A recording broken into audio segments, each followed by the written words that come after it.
শ্লোক ৩ যো মামযমনাদিং চ বেত্তি লোকমহেশ্বরম অসংমূর স মর্তেষু সর্বপাপৈ প্রমুচ্যতে। ৩ যিনি মাম আমাকে অজম জন্মরহিত অনাদিম অনাদি চ ও বেত্তি জানেন লোক সমস্ত গ্রহলোকের মহেশ্বরম ঈশ্বর অসংমূর মোহশূন্য হয়ে সহ তিনি মর্তেও মরণশীলদের মধ্যে সর্বপাপই সমস্ত পাপ থেকে প্রমুচ্যতে মুক্ত হন। গীতার গান যে মোরে অনাদি জানে লোক মহেশ্বর সচ্চিদানন্দ শ্রেষ্ঠ অব্যয় অজর মর্তলোকে অসংমূর যেই ব্যক্তি হয় এই মাত্র জানি তার সর্বপাপ ক্ষয় অনুবাদ যিনি আমাকে জন্মরহিত অনাদি ও সমস্ত গ্রহলোকের মহেশ্বর বলে জানেন। তিনিই কেবল মানুষদের মধ্যে মোহশূন্য হয়ে সমস্ত পাপ থেকে মুক্ত হন। তাৎপর্য সপ্তম অধ্যায় ৭-৩ বলা হয়েছে যে মনুষ্যানাং সহস্রেও কশ্চিৎ যতটি সিদ্ধয় যারা আত্মজ্ঞান লাভের প্রয়াসী তারা সাধারণ মানুষ নন। আত্মজ্ঞানবিহীন লক্ষ লক্ষ সাধারণ মানুষের থেকে তারা শ্রেষ্ঠ। কিন্তু যথার্থ আত্মতত্ত্বজ্ঞান লাভের প্রয়াসী পুরুষদের মধ্যে কদাচিৎ দুই একজন কেবল উপলব্ধি করতে পারেন যে শ্রীকৃষ্ণ হচ্ছেন পরম পুরুষোত্তম ভগবান সর্বলোক মহেশ্বর ও অজ। এভাবেই যারা ভগবৎ তত্ত্ব উপলব্ধি করতে পারেন তারাই অধ্যাত্ম মার্গে সর্বোচ্চ স্তরে অধিষ্ঠিত। এভাবেই শ্রীকৃষ্ণের পরমপদ সম্পূর্ণরূপে উপলব্ধি করতে পারার ফলেই কেবল পাপময় কর্মের বন্ধন থেকে সম্পূর্ণরূপে মুক্ত হওয়া যায়।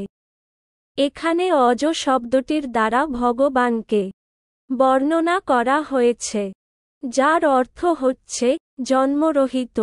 দ্বিতীয় অধ্যায় জীবকেও অজ বলে বর্ণনা করা হয়েছে কিন্তু ভগবান জীব থেকে ভিন্ন।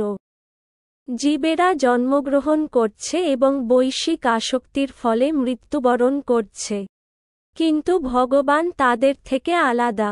বদ্ধ জীবাত্মারা তাদের দেহ পরিবর্তন করছে কিন্তু ভগবানের দেহের কোন পরিবর্তন হয় না।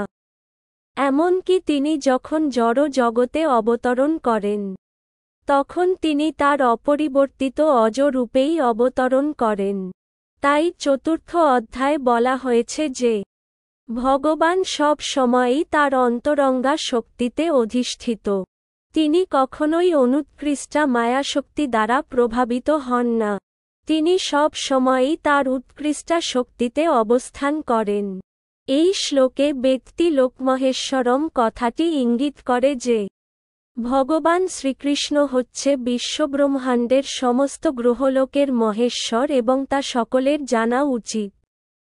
সৃষ্টির পূর্বেও তিনি ছিলেন এবং তিনি তার সৃষ্টি থেকে ভিন্ন। দেবদেবীরা সকলেই এই জড় জগতে সৃষ্ট হয়েছেন কিন্তু শ্রীকৃষ্ণ এই সমস্ত সৃষ্টির ঊর্ধ্বে তিনি কখনো সৃষ্ট হন না।